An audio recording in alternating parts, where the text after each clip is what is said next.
Ba jornalista Cira, quarta-feira, semana ia salão conferência Conselho Ministro e a Palácio Governo de Lei.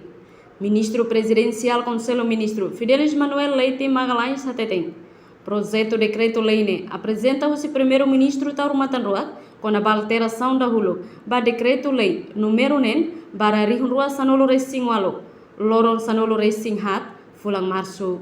Você também apresenta o Sr. Primeiro-Ministro com a alteração da Hulu para Decreto-Lei número 6, para 2018, Fulang 14, Loron 14, Fulang Março, deve fixa valor, subvenção, subsídio, deve estável do FO para candidato a ser a presidente da República Nian e para ser em campanha eleitoral.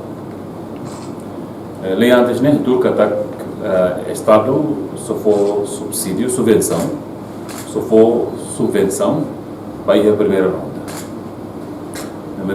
Foi a proposta será o Conselho de Ministros não concorda para que a alteração ainda. A alteração ainda nem a turca ataca da beleza repetição para voto.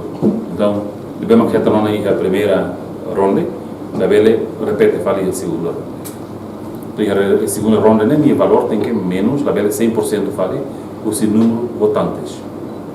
Quer dizer, a característica ataca a subvenção ainda nem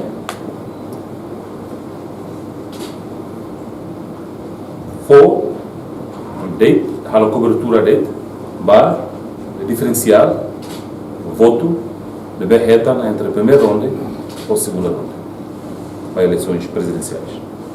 Minha destinário, minha sema que sei, reta no Biden, candidato presidente nian, de livre caso de candidato para a segunda ronda.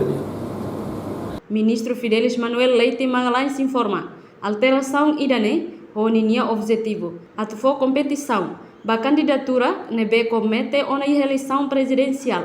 Tinancoto. Reportagem Sabina Sansa Marquita da Silva, Televisão Timor Post.